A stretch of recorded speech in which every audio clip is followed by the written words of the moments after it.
All right, and good morning, everyone, from Howell Lanes in Howell, New Jersey. You're watching practice for the 9 a.m. squad of the 25th anniversary, the 2024 Parker Bohn III Scholarship Tournament. Thanks, everyone, watching on the PB3 YouTube Scholarship Tournament channel. I'm $2 Phil Brilo with you for the duration of the event, start to finish. We're going to crown 5 champions on Sunday. One champion in the U12 mixed, the champion in the U15 boys, and a champion in the U15 girls, and bumping it up to U18. We'll have a U18 boys and girls champion as well once match play is completed in this 2024 edition. Bowlers are going to bowl 5 games of qualifying on every tournament squad. Advancing is basically a 1-in-4 proposition. So you see a couple of young players, including our defending champion in the U12 mixed, Odin Peters, bowling on 9 and 10. Players will move pairs after every game.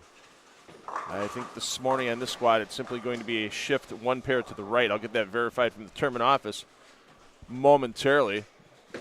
Sure, we'll get a chance in a little while here on the Strike Central feed. This is our main feed. We bounce around in this feed. We follow hot hands, personalities, that type of thing in the Strike Central feed. But if you have a favorite young player that you're watching this morning, all the pairs that are in use, there's 3 other streams on the Parker Bohn III Scholarship Tournament YouTube channel. Lanes 9 through 12, lanes 13 through 16, and lanes 17 through 20 are all in play. This is the smallest squad of the event. Opening squads usually are kind of small. We have 13 players on this squad. So most pairs will have 2 on a pair. 1 pair will have 3. So hopefully that doesn't take the pacing off too much as these players make their moves throughout the center. It's about 5 minutes of practice remaining. As soon as the lights come on and the scores are official, we'll get you some player introductions, work our way across the house here at Howell Lanes.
So once again, as we take you, we'll bounce you around a little bit here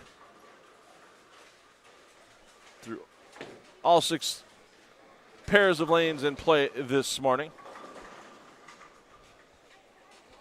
This is the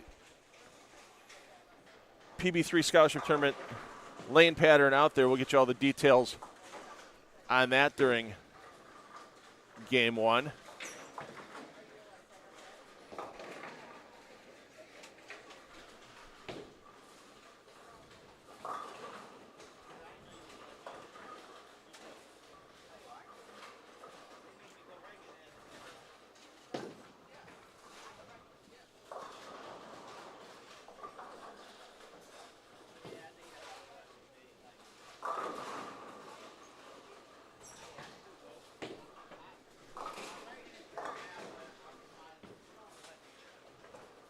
If you have any questions, drop them in the chat. I'll get the answers to you whenever possible. Sean, yeah, only 13 on the early squad. The rest of the tournament sold out.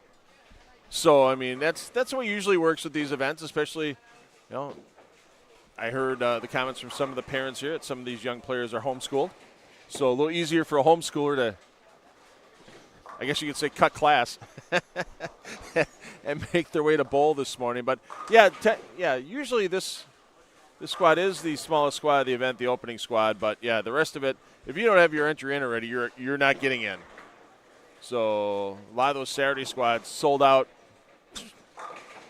Saturday 4 o'clock squad sold out in minutes. So, I mean, yeah, it's a popular event. There's going to be over 200 young players on the lanes overall throughout the 5 squads of this event. And then, of course, this evening, the very fun trios event. And before the trios get started, the PB3 Eliminator, that's right. Lots of scholarship money on the line. And if you like that format, you saw on TV Tuesday night with the PBA with that clash format, single ball elimination. Same thing here for the PB3 Eliminator. Parker gives you a pin count you have to get on a shot, and if you don't get it, you're done. It starts off pretty easy. 7 count, maybe even a 6 count round 1 if Parker's feeling generous that day. But as the rounds go on, the necessary pinfall gets higher and higher until we crown our top finishers in that eliminator, and then we'll get right into the handicap trios event. Lots of fun for all the young players. They put them back on a house pattern. Who knows? Maybe we'll see a Baker 300 tonight with the talent of the players that we have here. So practice finishing up, and we'll give you the rundown of our field in just a moment after announcements.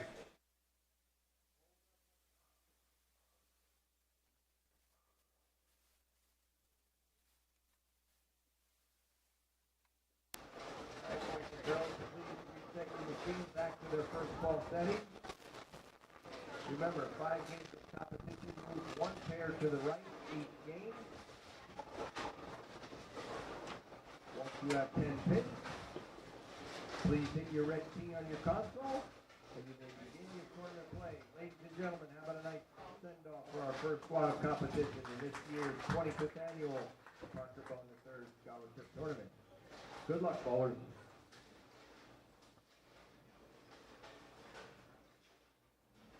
And with the announcement from Parker Bohn himself, we are underway on the Friday 9 a.m. squad. Once again, for those of you joining us for the first time, I'm $2 Phil Brilo. You may have heard me over the years on Extra Frame, back in the days, the early days when flow bowling was good. Yep, tap. Can you feel me patting myself on the back right now? And now at my own production company, 10 on the Deck. You may have seen some PBA regional live streaming we're done, some other PBA events that haven't been on Bowl TV that I've streamed.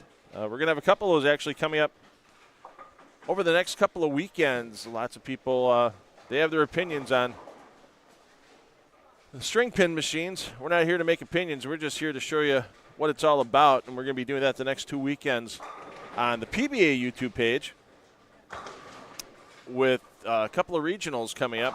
One of those coming from EJ and Zach Tackett's family-owned center in Bluffton, Indiana.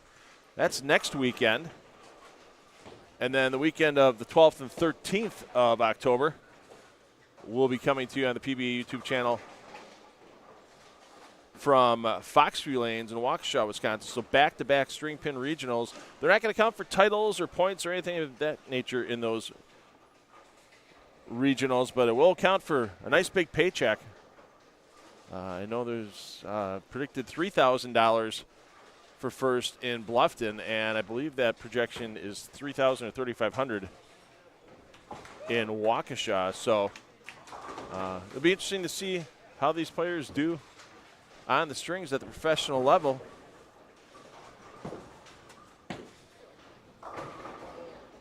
See if Ellie Mentone can, she needed to pull the string on that one. Need to bring that one back a little bit.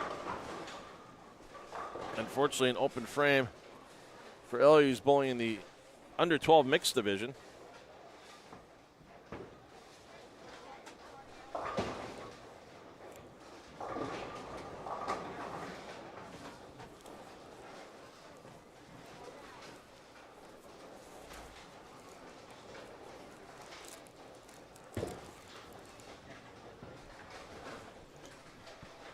Along with LA 9 and 10, our defending champion on the U12 mixed. And he's celebrating his 10th birthday today, rumor has it. Odin Peters getting himself into double digits. As a smooth rolling left-hander keeps the score sheet clean through 3 frames. Over on 11 and 12, we've got Kendall Steyer, your bowler A, on the scoreboard. She's in your under 15 girls division. Champion in 2022 of the U18 girls. Abigail Starkey also again bowling in that division. And then Taylor Bernier, Braden Cassidy, former champion in the U15 division. Cassidy bowling the under 18 boys. So even though it's a small squad, there's some big names on the squad. A couple former champions, 3 former champions.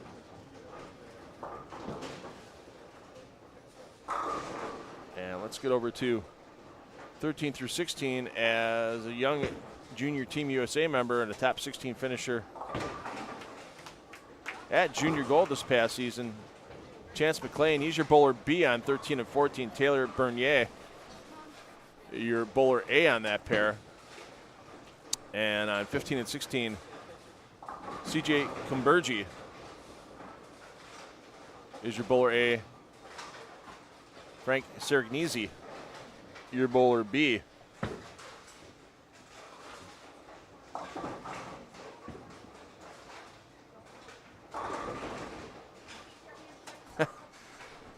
Sean, I feel the love. Thank you, sir. Appreciate that. You know, we put a lot of effort out to not just feature, great bowling. I mean, we do some stuff at the PBA level. We have some great young players here at the PB3. Coming up in November, I'll be live streaming an event in my hometown area of Milwaukee. That's a great event, the Junior Hall of Fame tournament, where they pair off entering doubles teams with a Hall of Fame partner or someone who's had a lot of success in bowling. Looking forward to that event this year because those young players, 4 doubles teams are going to have a chance to have their trios team turned up a notch, as that tournament's already announced that EJ Tackett and Chris and Linda Barnes are going to be teaming up with a doubles team at that event. So looking forward to carrying that once again. And that is handicap and scratch divisions. We'll be live streaming the scratch division for that event. We'll have full wall-to-wall coverage, just like we do here for the PB3. Every game, every frame, every lane, from the opening practice balls of this 9 a.m. squad today all the way through crowning our champions on Sunday. You're going to be able to see those on the Parker Bohn Scholarship Tournament YouTube channel.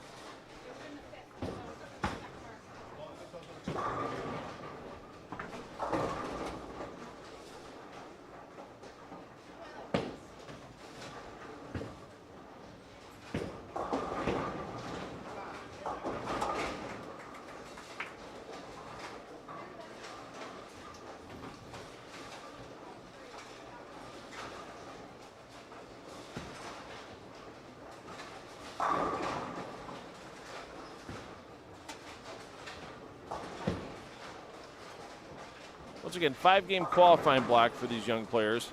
So a nice little sprint before they see where they'll stand on this opening squad. And once again, it's a 1-in-4 advancing ratio, except obviously we have 64 entries or more. We're going to max out at a 16-player bracket. So usually the U18 girls, U18 boys, that's the division that gets the most entries. And if there's more than 64 entries in those divisions, then obviously after 16th place will just turn into a cashing spot at a 1-4 ratio.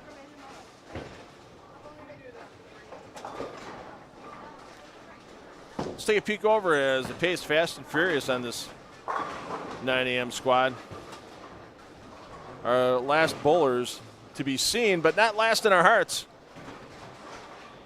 Jared Greenberg, your bowler A on 17-18. Peyton Nelson, your bowler B. Both those gentlemen entered in the boys 18 and under division.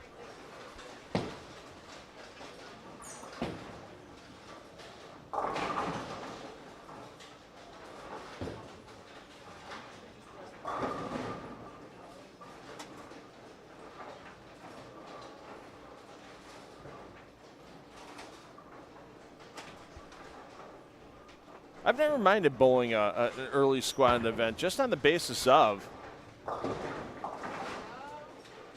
you're putting up the scores to beat. I mean, if you get yourself a hot hand and put up a big number, I mean, you're making everybody else think about it as much as they say they're not thinking about it. They are. Let's be honest. They know the number that they have to post to try to beat you, and sometimes I think it's just a little less pressure that way. If you think the pattern's going to be a little bit of a lower scoring pace and you have a decent round, not spectacular, it's, they're still going to be thinking about it. So, whereas the bowlers coming in at 4 o'clock tomorrow, they're going to be looking at where 16th place is. Obviously, with the match play bracket, doesn't matter if you make it 1 or make it 16. You're bowling Sunday morning in a double elimination 2-game total pin format.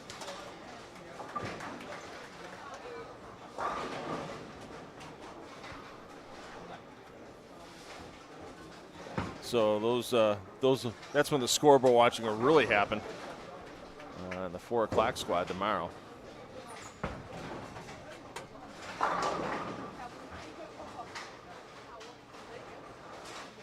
So we'll be recording Game 1 scores. We'll give you a quick score rundown once those are official and entered in the system. You'll have some player movement, so you may have to change your feed. If you're watching any of the pair feeds, double tapping us. That's usually the best way to do it because you never know when a Parker or a Leslie or a Justin or Brandon Bohn or some other special guest that the Bohns have invited may be popping in the booth. So keep us on here in the Strike Central feed in one tab, and then open up the pair feed that you're following in another tab. And it's the best way to watch us on the Parker Bohn Scholarship Tournament YouTube channel. Player movement in Game 2 coming up next on this 25th anniversary edition of the Parker Bohn III Scholarship Tournament.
All right, game one in the books officially. Game two now coming underway.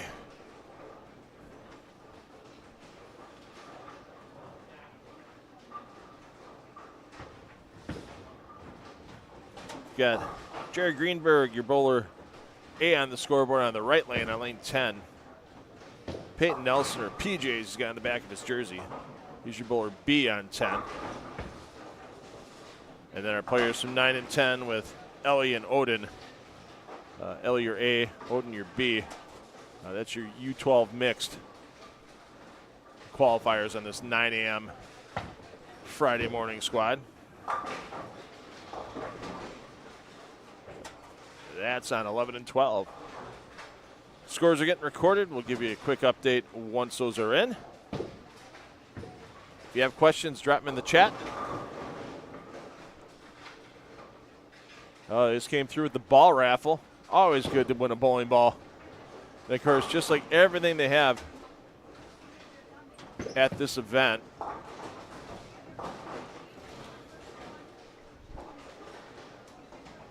all the proceeds from not just the ball raffles, silent auctions, the basket raffles, all that money, 100% of it goes right back into the scholarship fund for these young players. Last year, this event paid off over $25,000 in scholarships. And they're looking at making that happen again here in 2024, this 25th anniversary event. That'd be a fitting. $25,000 in scholarships, 25 years of this event. And I believe they are well over $250,000 since the humble beginnings in 1999 of this event. And it's kind of a weird year here because for the first time in at least a dozen years, if not longer, there are no Bohns in the field. As Sydney Bohn was last year was the final chance she had at taking down the U18 girls title. She's aged out, now attending Vanderbilt University.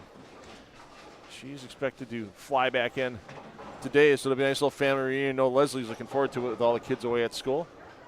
Justin down at Savannah College of Art and Design.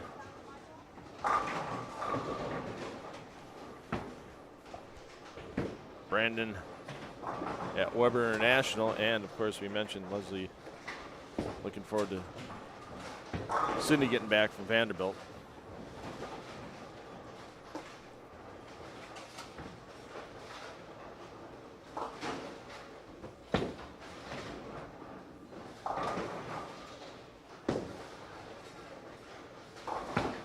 And as we mentioned, slaying pattern going to play tough for these young players. Not bowling any type of house pattern here. As you're looking at 43 feet in length, 28.8 milliliters in the pattern. And even though your outside to inside ratio is 4-to-1, that's if you get outside like 7th board, but you're not going to do that on a 43-foot pattern in most cases. That's taking the average from 3rd to 7th board on each side of the lane and then comparing that to the 18 to 18 in the middle. You get in more of the track area on each side, and that ratio drops to 1.67 to 1. So some shot making definitely going to need to be had. You can see some of the higher rev players attempting urethane. Problem is with the amount of volume in the pattern, the 28.8 milliliters, urethane may cause more issues than good after an opening game, maybe 2. And that might have a cause to keep the urethane in the bag for these players. We'll find out as the morning goes along.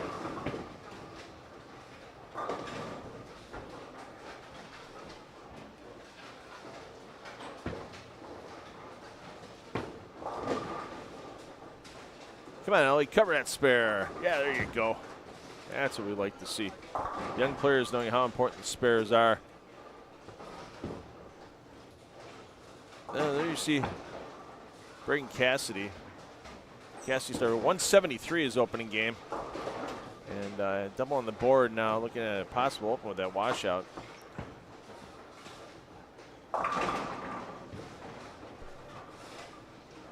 Caught the back end of Chance McLean's 279.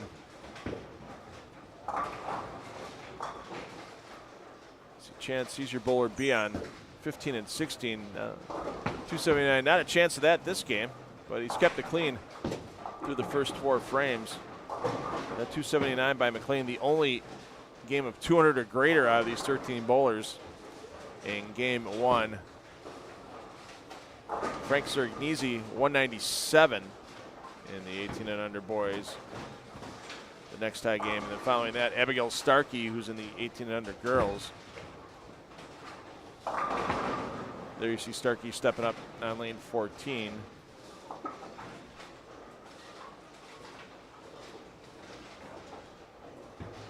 She will be stepping up on 14, pardon me.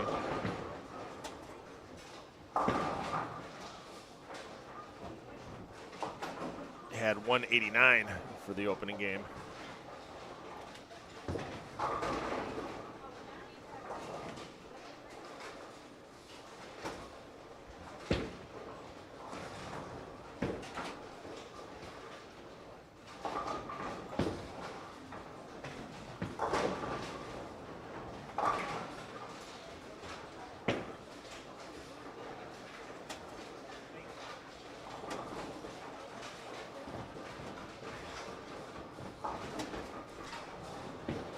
So our next squad is at 12:30 this afternoon. As we mentioned, all squads from here on out sellouts.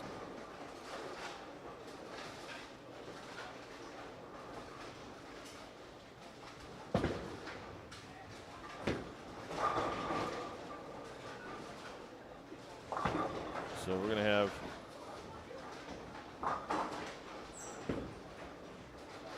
once again over 200 bowlers in this event.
We got a couple young players here on 17, 18, just finishing their games. CJ Kumbergi and Frank Sergnisi. We mentioned Sergnisi 197 his opening game, and he's going to have 190. So pacing along quite well. Looking at the way this pattern is going to be playing, and taking a guess, we fear to be a lower scoring pace. Wouldn't surprise me if 10 or 20 over for 5 games, like a 204, 205 average for the 18 and under boys, ends up being the cut number. Maybe 20 to 40 under for the under 18 girls, and then after that, I don't know enough of the young players out here in the Eastern Seaboard and Northeast that I can make a good judgment on those younger players. But something tells me the scoring pace is going to be a little lower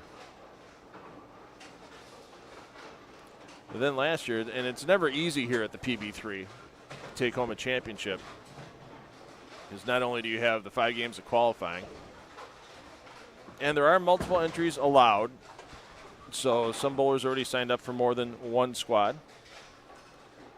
They have their chance to kind of use one of these as a practice session and see if they can take it uphill after that one round's in the books.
So if you're looking for full standings of the event as it goes along,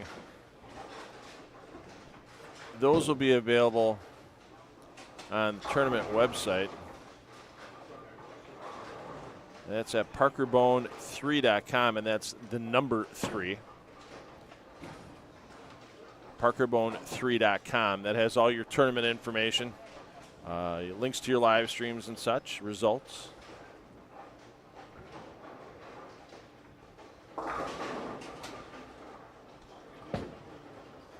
So everything you need all weekend long available at the pb3.com. So once again, 12:30 squad today.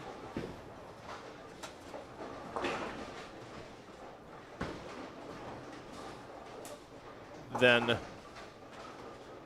a break until we have the eliminator and handicap trios tonight. That starts at 6 p.m. here at Howell Lanes. Back right at it bright and early on Saturday, 9 a.m., 12:30 p.m., 4 p.m. are your squad times for Saturday, and then we're back with double elimination match play starting at 9 a.m. on Sunday. If you can make it down here to Howell Lanes, watch in person, love to have you. Stop by the booth, say hi, tap me on the shoulder. Get some raffle tickets. Get your chance with those basket raffles. Bid on the silent auctions. All kinds of goodies that you can take home and help benefit the scholarships that these young players will receive from their participation in this PB3 event. We're wrapping up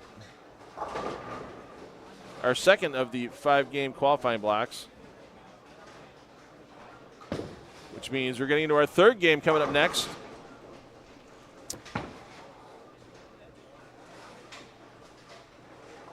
Player movement, once again, will just simply be a pair to the right. And we'll have that third game of this 25th anniversary Parker Bohn III Scholarship Tournament coming to you from Howell Lanes in Howell, New Jersey, as we keep rolling along towards our champions on Sunday.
headphones, but I can only have 2 headphones. I need to go to Carson. I need a headphone jack, 1/4 inch splitter.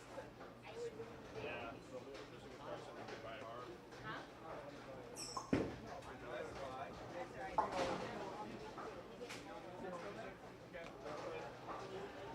I'll try them on the break. Real music is right above the gas. Get the best buy.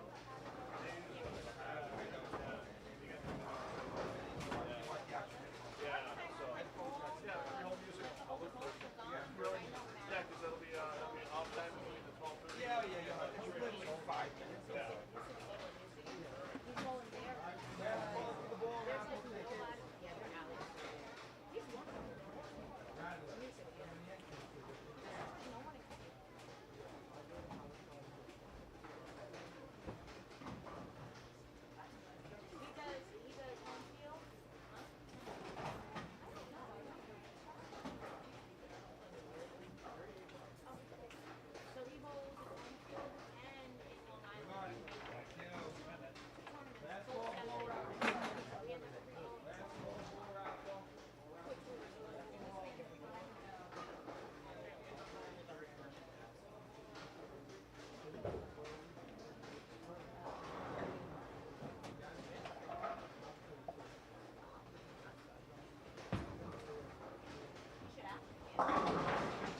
Well, pace fast and furious this morning here on our 9 a.m.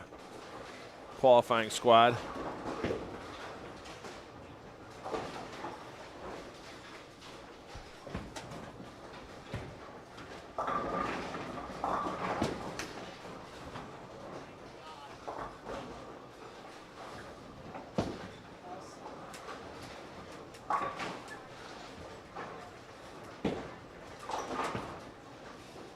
Let's peek in on our leader on the under 18 boys, Chance McLean.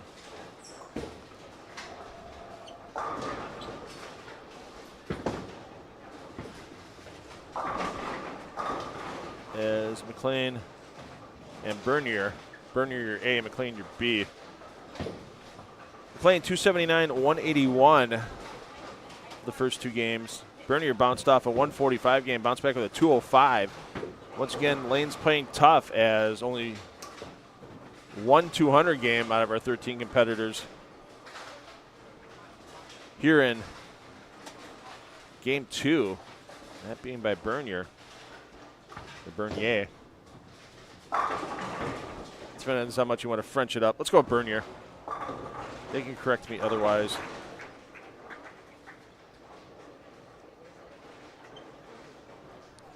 Abigail Starkey,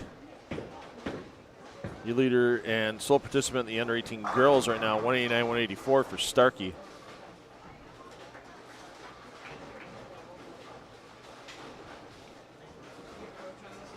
On your under 15 girls, Kendall Steyer, your only participant on the squad, 179, 142 for Steyer. Under 15 boys, CJ Kumbergi, pardon me. Kumbergi,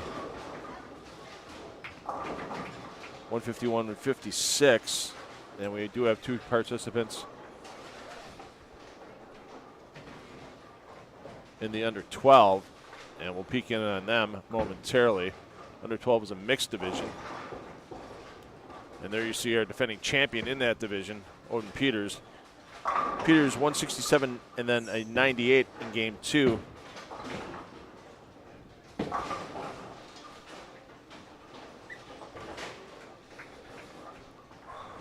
Ellie Mentone. There you see her taking her toss on the left lane. Mentone at 88-99. So Mentone taking it up the leaderboard.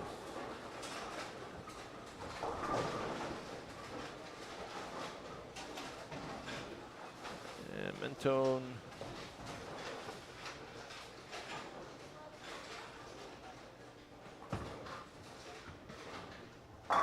Trying to get that scoring up a little higher. Needs to put a mark on the board. There's one you don't see too often, though, the 145-79. Her best bet.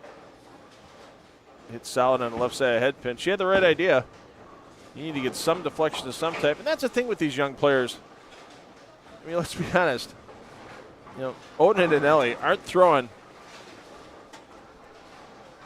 15-pound equipment out there. You know, they're throwing probably, Ellie's probably throwing a 10-pound ball. Odin might be throwing 12. You know, as these young players grow into their bodies, obviously the ball weight will increase, the carry will increase. So I'll tell you what, you get any young player under the age of 11 or 12 that's, you know, has the physical strength and timing to use a 14-pound ball to get some carry. That's when you start to see the strike carry percentage go up. That's when you see the average go up a bit. I mean, obviously spares are important. Never get that wrong. Always got to grab yourself some spares.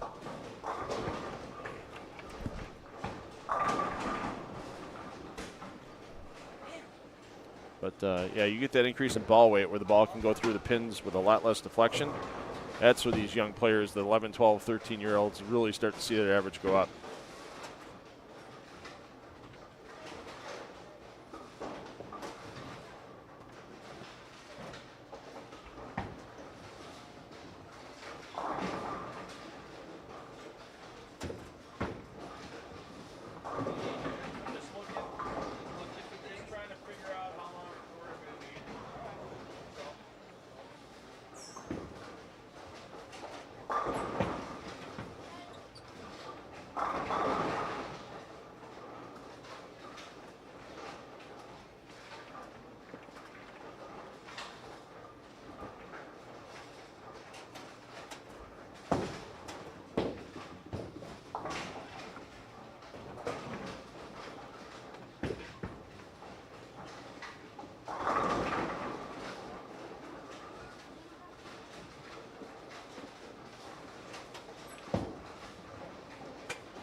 Peters took down his title last year on straight games. And I guarantee you that bowling ball and bowling pin they receive as trophies, that bowling ball for Odin is in a very special place, along with the replica scholarship check. And if you look on the masking units, you see on the left upper part of your screen there, you see Odin's picture with his championship winning trophy last year up on your upper left. That masking unit, Odin's going to get all the champions from last year are going to get to take their masking units home with them. Justin Bohn doing a great job on designing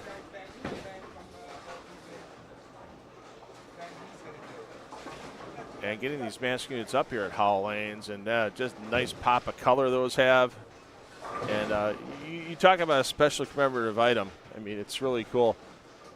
Some of you might know me from this past couple of seasons live streaming the PBA LBC National Championships. Of course, this past Tuesday you had the Clash on FS1, so it was fun to be there and watch that in person when that was taped a week or so prior. But the LBC National Championships, they had banners over the lanes with all the division champions from 2023 out there, and Lenny Boris Jr. was the senior champion in 2023, and was lucky enough to give him his banner once the tournament concluded. And I go, Lenny, I don't know where you're going to put this. It's a 8-foot by 8-foot banner. It's pretty big. He goes, I've got a spot.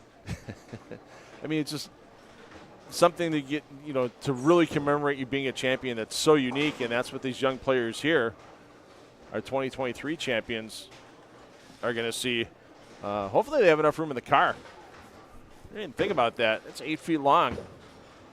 May have to either ship that to them, or hopefully mom or dad has an SUV to put that in. So we're wrapping up our third of 5 games, which means, hey, fractionally, we're 3/5 of the way through this opening squad of qualifying. 25th anniversary of the Parker Bohn III Scholarship Tournament. Thanks, everyone, for joining us on the Parker Bohn Scholarship Tournament YouTube page. And thanks to all the volunteers here as well. I'm glad once again to donate my time and equipment to live stream this great event for everyone to see. And I want to thank all the other volunteers for their time and effort here as well. The Russo family and many others helping the Bohn family out to put on this great event. Game 4 coming up next.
game 4 underway.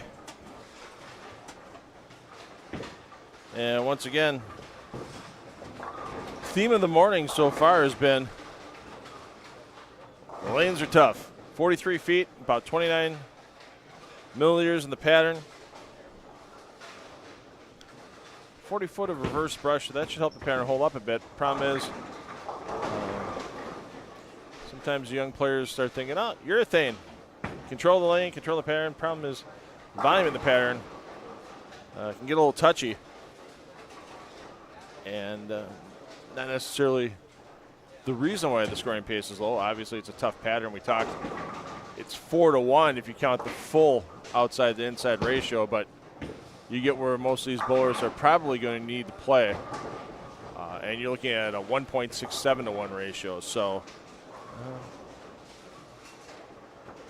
there could be some players getting an advantage if they try to do the Nate Bohr, like fluff it up the outside part of the pattern, just make sure you give the ball time to come in and turn, play it very direct through the front part of the lane. Unfortunately, especially with the two-handed players, sometimes the thought is just grip it and rip it, move left. I would think somebody that could play it relatively straight up the outside could have some success. And one player that's had a little success this morning, we'll take a peek in on him momentarily here, is Chance McLean. Chance started with 279, fell to 181 in game 2, waiting on a game 3 score update. Let's see where he finished up in game 3. Yeah, the score sheets are just starting to go back into the tournament office.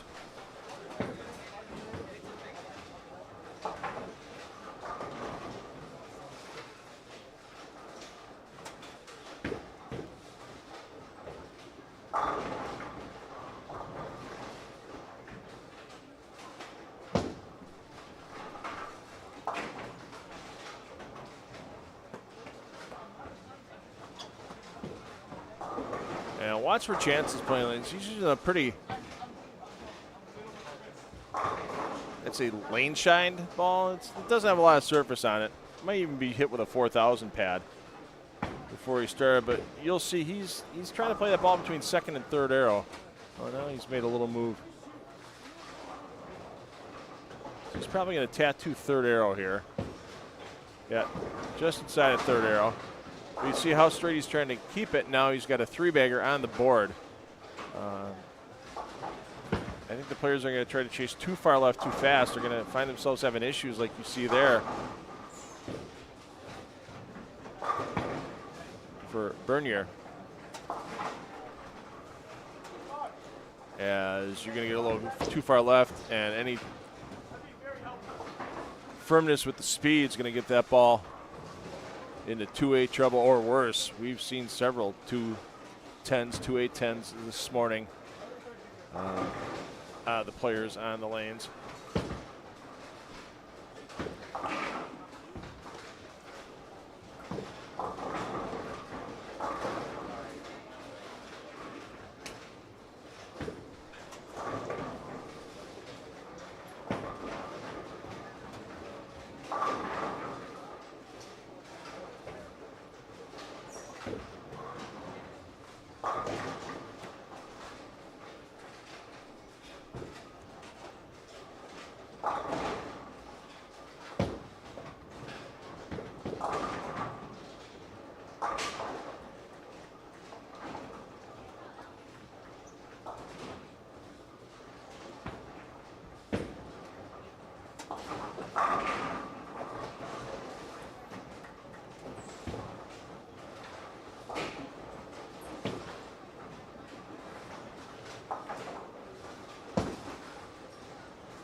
digit, 9150. The blue ticket, 9150. Please come to the front desk.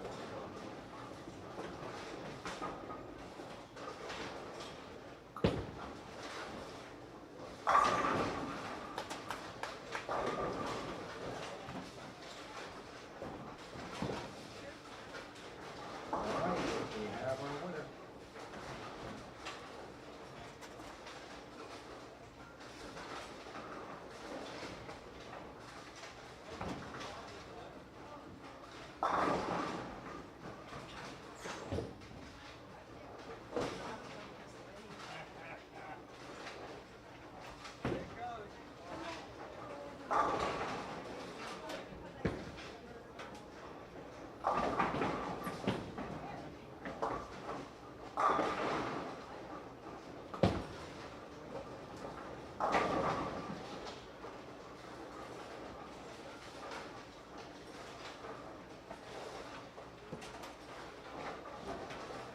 So the string ends for McLean, but he's getting a nice bounce back game here in game 4. As we said, big 279 start. And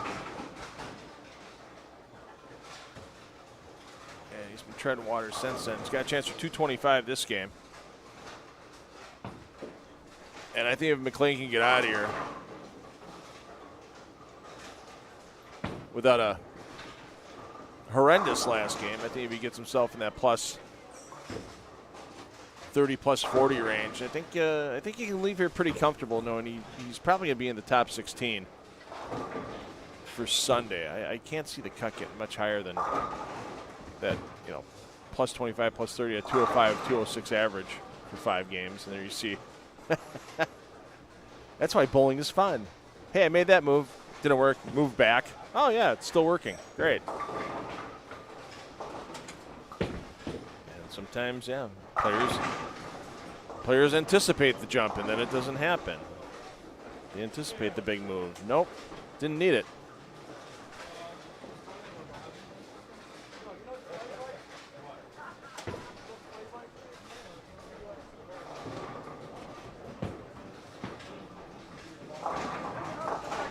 And we talked about get a little left too quick and then get the ball speed quick. And that could be issues. Let's check in with our U12 players. Odin Peters with the spare.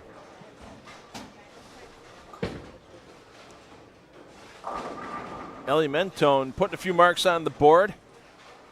3 spares for Mentone already. 4 spares make it through the first 6 frames for Mentone. So she's having a solid game to this point.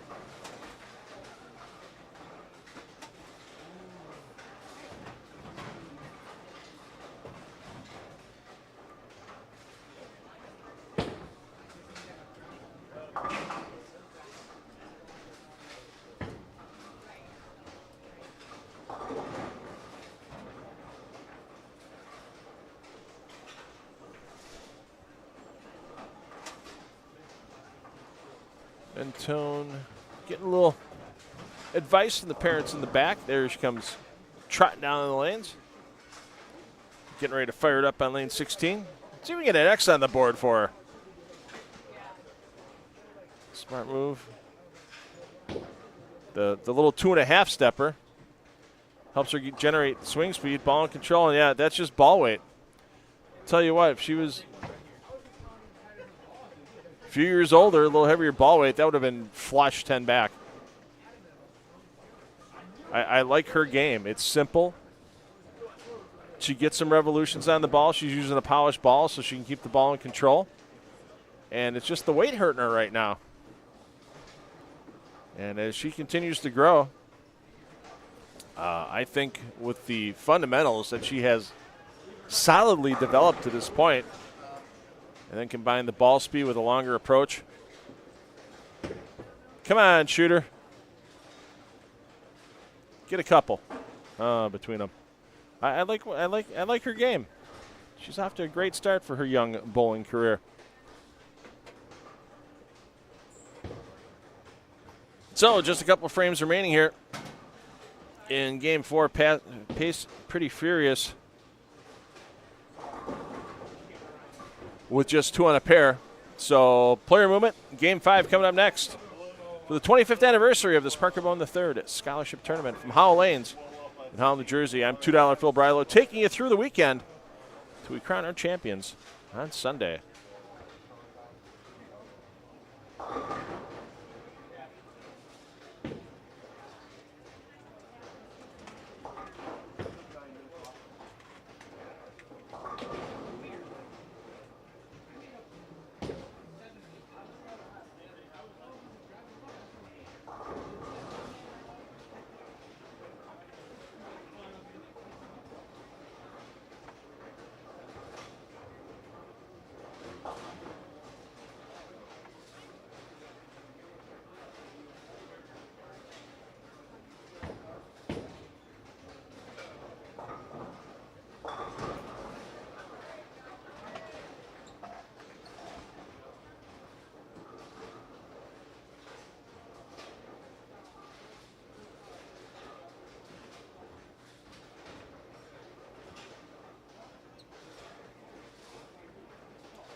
Oh, the graphics department falling behind, boys. Come on.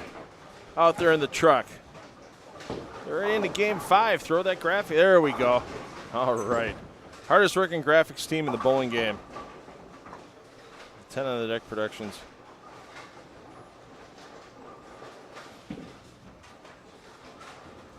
Graphics crew.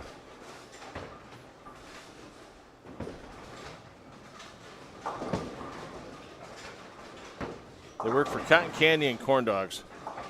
That's a good crew.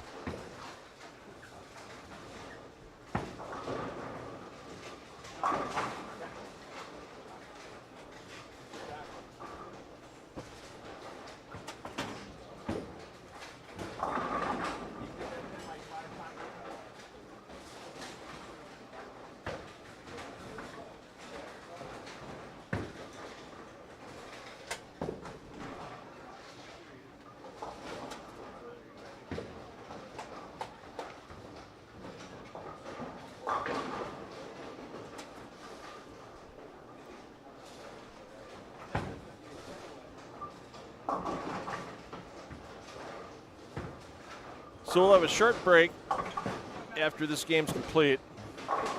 Be fresh streams on the Parker Bohn Scholarship Tournament page on YouTube.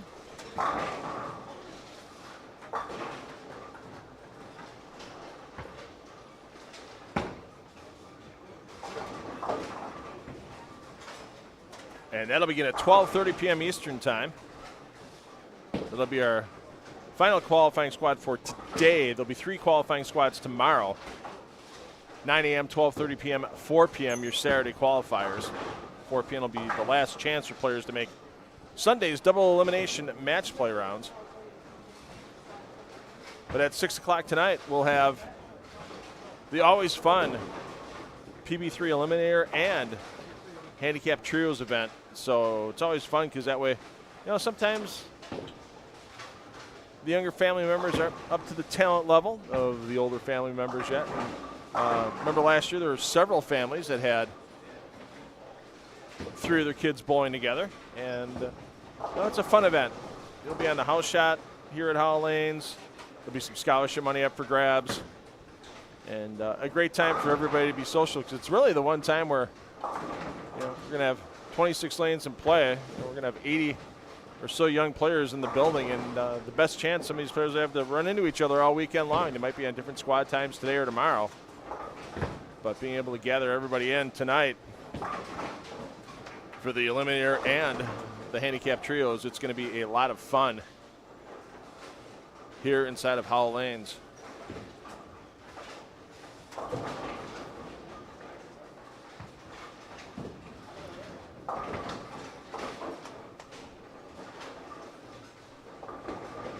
So once again, all your standings available as the weekend rolls along at Parker Bohn 3. And that's the number 3, not I.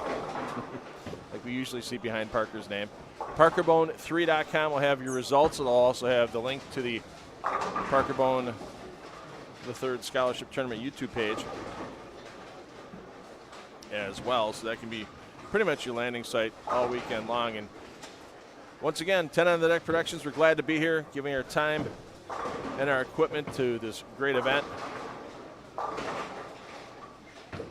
And we'll have every pair, every frame, every game of this entire event available for you to watch on the Parker Bohn III Scholarship Tournament YouTube channel. And that includes our championship matches.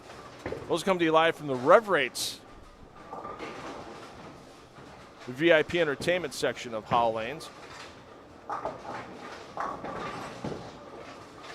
As the championship matches on Sunday will move into Rev Rates, and I love it just for me because it gives like a TV studio feel. It's 4 lanes, it's small, it's walled off from the rest of the center.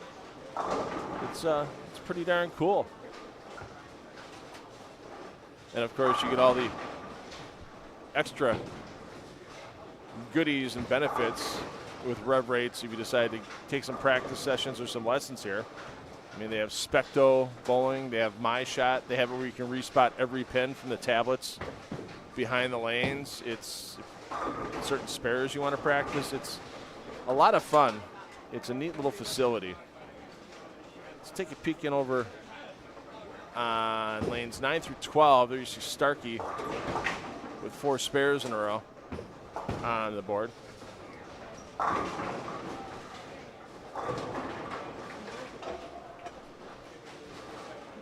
Starkey put up a big number game 3 with 246. She's even. If we use the PBA scoring system, the plus minus, she'd be at even or 0 on games of 189, 184, 246, and 181. So 800 pins knocked down through 4 games for Starkey. Cassidy finds herself minus 86. Other than the 203 game, his other 3 games at this point all in the 170s. So we'll see if Cassidy is going to reload sometime this weekend. And with the rules of this event, you can bowl additional squads if they're paid for in advance. You always do have the option to take the refund if you think a score on a squad's good enough, and that lets some people, there are wait lists on every squad after this, so there will be bowlers looking for their extra opportunities to bowl as well. There you see Kendall Steyer, and Steyer hanging tough.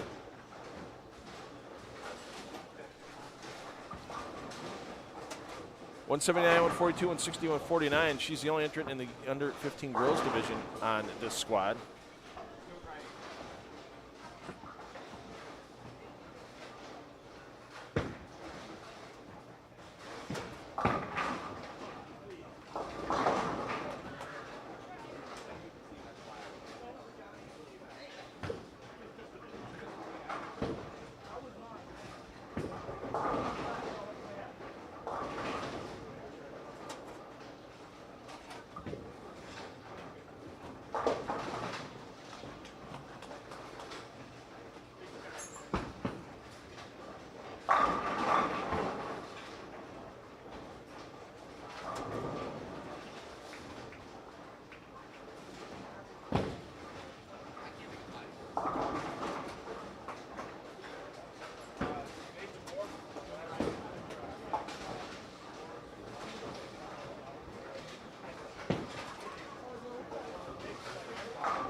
A couple young players trying to put some strings together. One of those, once again, being Chance McLean. McLean at 900, plus 100 for his first 4. So with this score, McLean's going to be the posted score to beat in the 18 and under boys division. As he's looking to finish off here, if he can punch out in the 10th, another game in the 220s. Nope, stepped out of it. You could tell, did not like it, 2-4-8-10. So without the miracle conversion, he's going to be in the 190s. Actually, 180s if he gets bad count. Still, solid score.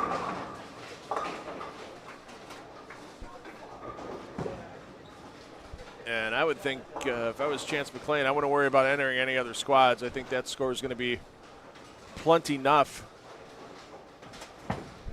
to get himself into match play on Sunday. How about that? We said the miracle conversion. There it is.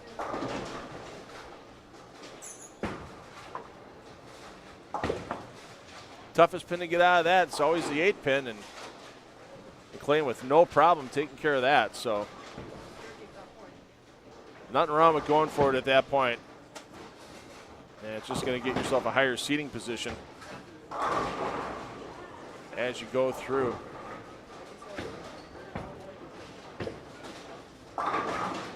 So we're going to end the audio portion of our programming on this squad at this time. We'll let the videos keep running. And this concludes the coverage of the Friday 9 a.m. squad.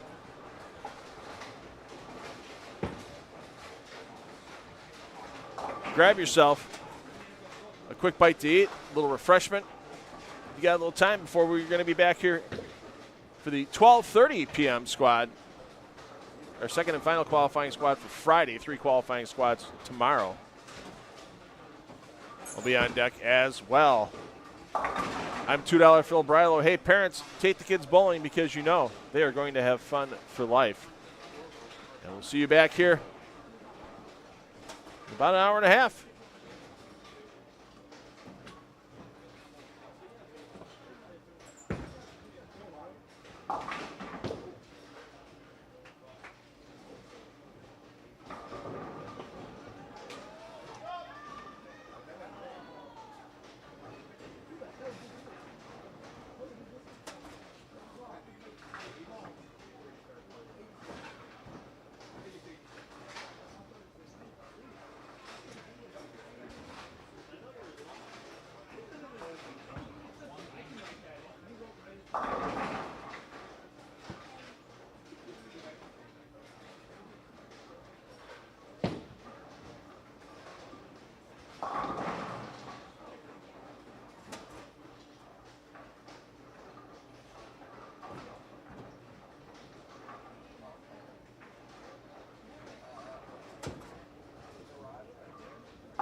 big one, but